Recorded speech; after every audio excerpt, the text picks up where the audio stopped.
Imaginez un seul instant perdre tout ce qui vous est cher, plonger dans l'obscurité puis découvrir la lumière qui mène au bout du tunnel.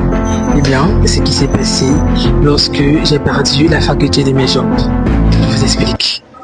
Hello tout le monde, je suis Vanessa Biloa, une jeune écrivaine.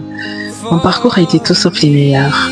Pendant des mois, j'ai sombré dans la peur, le doute, l'angoisse lorsque j'ai perdu la faculté de mes jambes.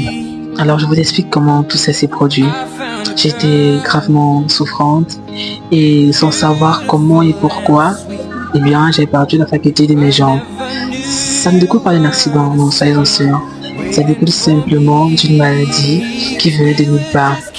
Imaginez lorsque vous vous retrouvez dans une situation où tout vous paraît interminable, vous pensez que le ciel s'abat sur vous, que votre vie, enfin, tout déjà semble. Imaginez une situation où toutes les nuits sont interminables, tous les matins sont comme les longs fardeaux que vous portez sur vos épaules.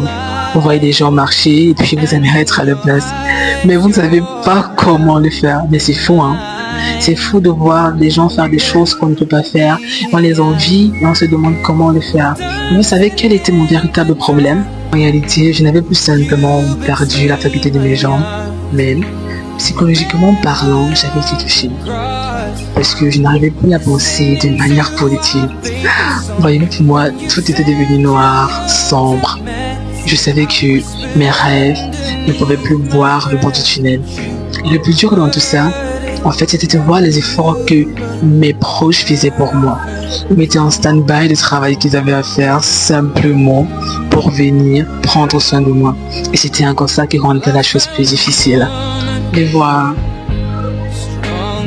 me laver les matins, me nourrir, prendre soin de moi comme un tout petit bébé.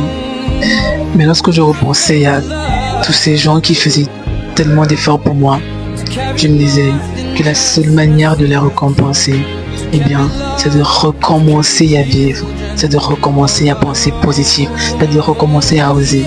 Et puis, c'est là que j'ai commencé des séances de thérapie. Et des mois plus tard, j'ai retrouvé la faculté de mes jambes. C'était comme un miracle. Et ce que j'ai retenu de cette partie de ma vie, c'était simplement que toute chose que tu veux faire dans ta vie, si tu n'es pas déterminé, si tu ne penses pas de manière positive, en fait ça ne peut pas marcher. Parce que lorsque tu te mets des barrières simplement dans ta tête, comment tu vas réussir? C'est complètement impossible. Quelques jours plus tard, je pense que c'était 2 jours plus tard, lorsque je scrollais désespérément sur Internet, je suis tombé sur la publication d'une école qui forme en communication et marketing digital.